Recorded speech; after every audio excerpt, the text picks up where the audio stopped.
Welcome to the audio-described version of Ilana Goldman and Gabriel Williams' Artist-in-Residence video. National Park Service arrowhead logo on a black background. Text on screen reads Glacier National Park. Text on screen reads Ilana Goldman and Gabriel Williams, Artist-in-Residence, Glacier National Park, June 2022. Two people sit in a log cabin in front of a stone fireplace. On the left is a woman with short, dark, curly hair and a gray sweater. On the right is a man wearing a red jacket with long, dark hair that is pulled back. Hello, I'm Ilana Goldman. And I'm Gabriel Williams. And we are the Artists in Residence at Glacier National Park for June 2022. And we are very excited to be here. Why don't I just tell you a little bit about myself? I am a professor at Florida State University, an associate professor, and I teach ballet, and I also teach teaching methods to the seniors, and I choreograph. And my background is mostly in ballet, but I trained in ballet all through my early years and through high school, and then I went to the Juilliard School where I studied both ballet and modern dance. And so my choreography and movement vocabulary is influenced by both ballet and modern and contemporary dance. And I got interested in filmmaking actually only very recently, about 9 or 10 years ago. Gabe and I made our first dance film together. Mm-hmm. And this film that we'll be making here in Glacier, it will be our fourth film that we've made together. And I'll let you talk a little bit about your background. Okay, thank you. So I also was a professional ballet dancer mostly, although I danced for some contemporary companies. There really is no such thing as a ballet company, strictly speaking, anymore. All ballet companies do a large amount of contemporary work, so both Ilana and I did a fair amount of ballet, contemporary, and some other things too.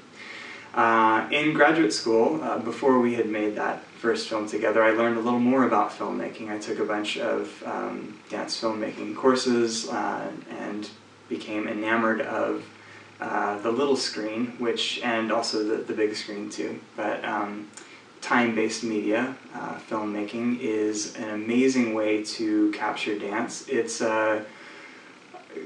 for a concert dancer, we're used to performing on the proscenium stage, and so that's a very specific environment, and the audience is in a particular place. They always kind of stay there, but with camera, you can move the viewer's eye around, and the director and the filmmaker, cinematographer, get to choose how the art form is experienced, is consumed, and how it affects the viewer. There's much more power in filmmaking, in my humble opinion, than in traditional theater using the proscenium stage. So exploring that with Ilana, and then also on my own during grad school, was exciting, intriguing. It's still exciting to me, and this opportunity here has been a wonderful extension of that kind of curiosity, and an amazing opportunity to explore a different, unique environment, and to bring that environment to the viewer through our particular aesthetic. Yes, just to go off of some of what he said, I think we met dancing professionally in ballet company, in Oakland Ballet, and then we continued, and we've danced at a number of companies together. But dancing outdoors is very different than dancing on stage.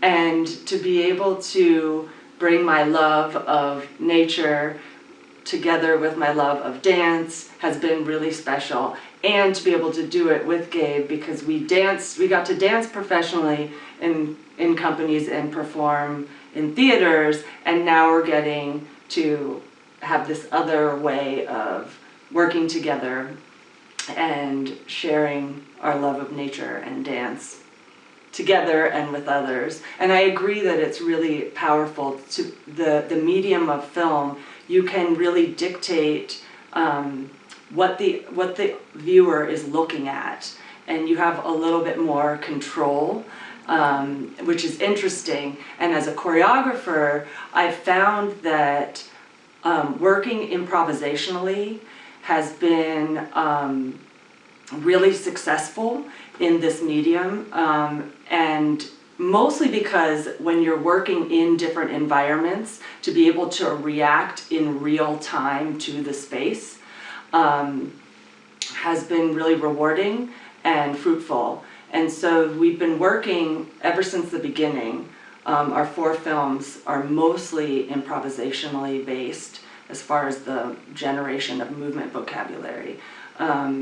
And it does allow me to have more of a connection to the space and to feel like I'm having a real authentic experience, which for me is very rewarding, and also allows me to continue dancing, because I'm almost, in a week I'll be 45 years old, and generally as a performer, especially in concert dance forms, you get to a certain age and you don't perform anymore, mostly because you're doing dancing that is what somebody else is dictating that you do.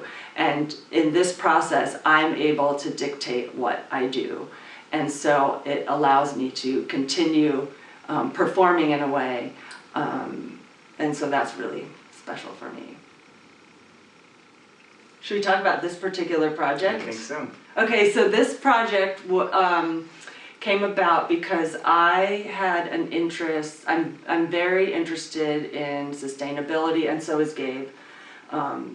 Interested in sustainability and the environment, and I was really coming to terms with the fact that I, as an individual, even despite my efforts to not make a huge impact, negative impact on the environment, I know that I do in so many ways. And I was noticing in our the corner of our kitchen, we have all of our recycling, and the plastic recycling was piling up quite a bit. And I made some comment, I think one day, like, oh, we should make something out of this. And I thought, oh, maybe it would be cool to make a costume out of this plastic. So that was just a passing thought. But a friend of ours worked for an organization that was advocating for plastic awareness of the impact of plastics on the environment. And I was having a conversation about my own personal impact, but then also he talked about how important it is to not just be concerned with your own individual impact, but the greater impact of organizations and corporations, and that there's a lot more that you can do beyond just doing what you think is best for yourself, but what can you do in a broader way. And so I started thinking about, it would be great to share this idea through art and through dance, and maybe through dance film, but also I do want to make more efforts to influence corporations and organizations to lessen their use of plastics and just their negative impact in general on the environment. So I decided that I would love to do a project like this, and then we applied for this artist in residency, and we got it, and so we got to make this film. So it's very exciting, and the reason Glacier really spoke to us is because glaciers, because of the fact that climate change and humans are impacting the planet and climate change is a result of human impact, and the glaciers here are melting because of climate change, and so it's just a really immediate example of human impact on the environment. And also Glacier is pretty much one of the most beautiful places on Earth, so of course we wanted to come here. So yeah, do you want to talk? Yeah, I think there are a lot of really important things you said there, that this project deals with both the personal impact of our choices and our lifestyles that are very difficult to change and get away from. And we can do what we can as individuals to try and change, and that's wonderful. We should all do that.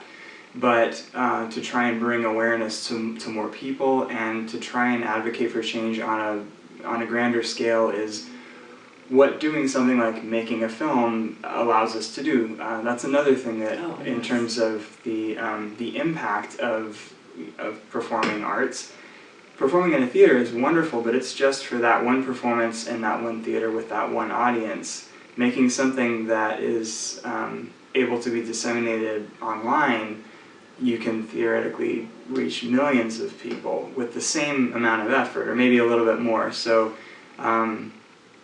this project has the potential to bring awareness in a way that also is beautiful.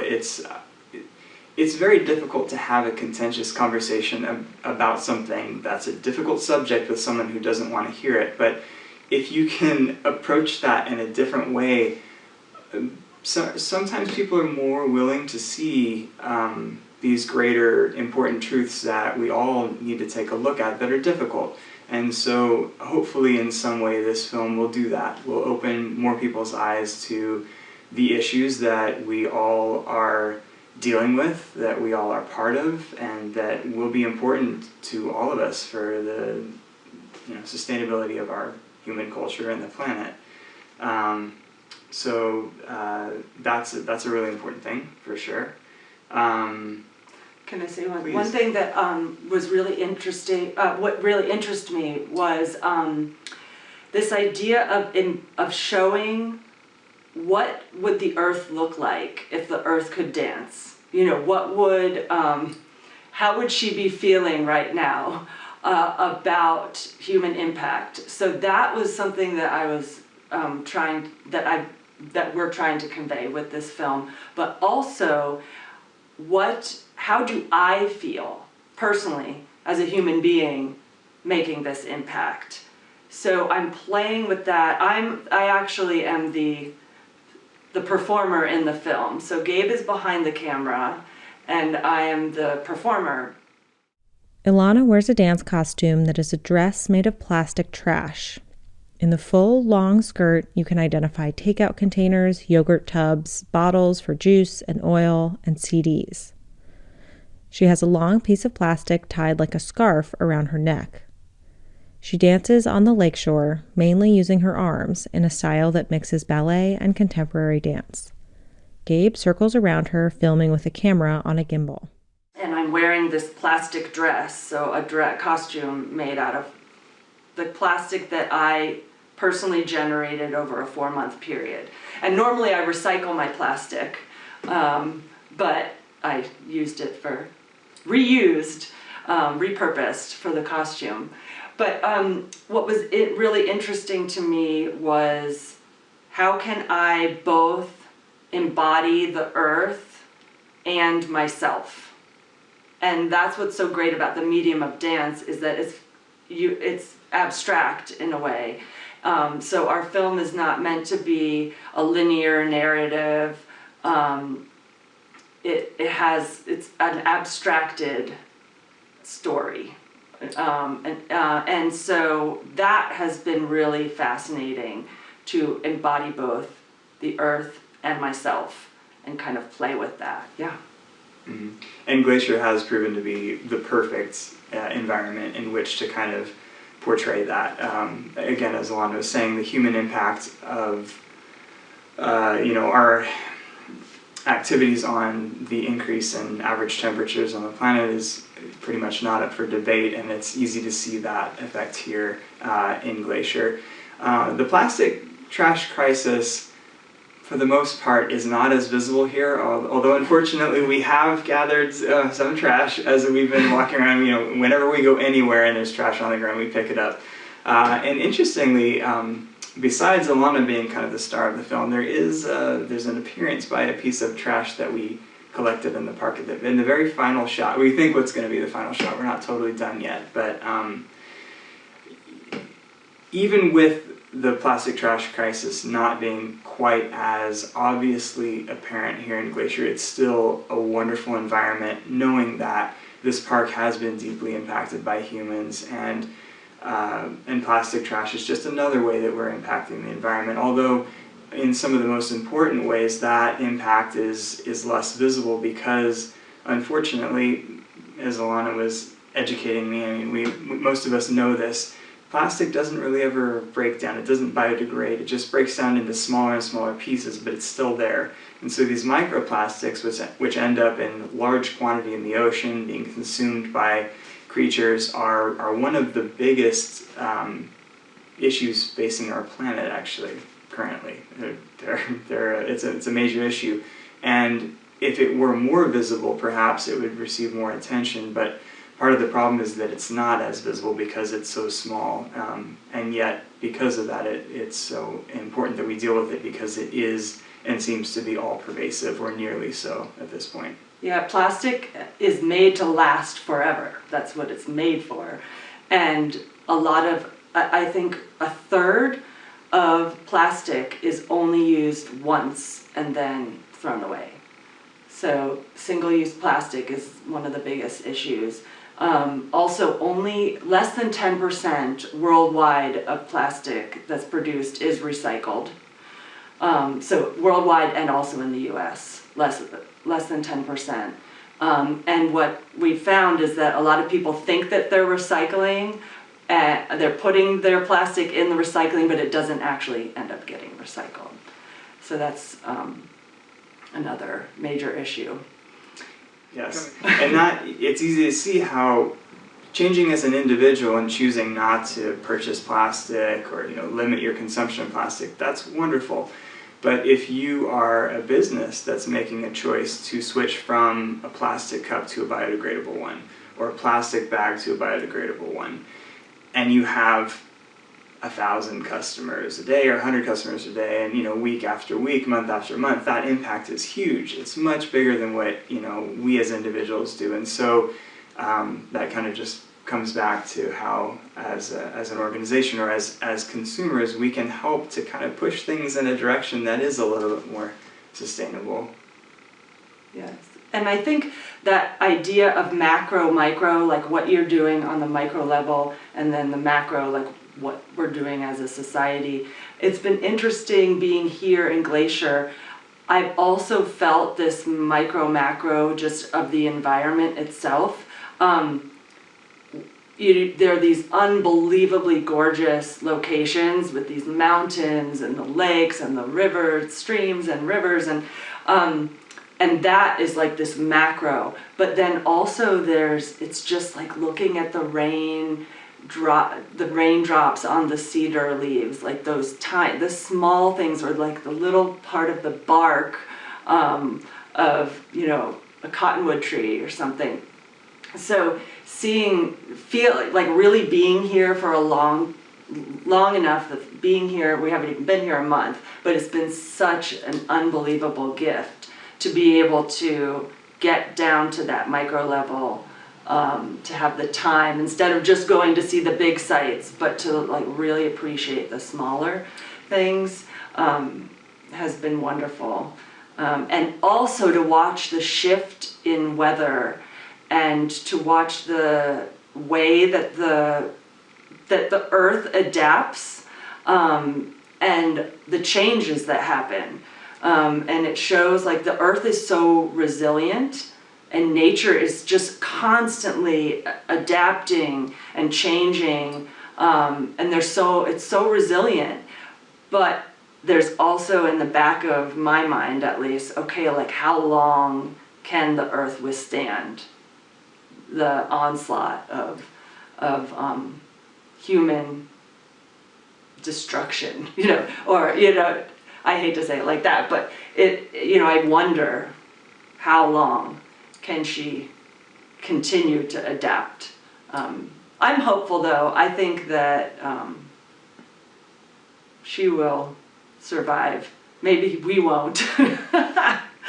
But yeah, that's what I'm thinking about while I'm here. It's good to be hopeful. Yeah. National Park Service Arrowhead logo on a black background. Text on screen reads Glacier National Park. Text on screen. To learn more about the Artist in Residence program, visit www.nps.gov/glac/getinvolved/air.htm.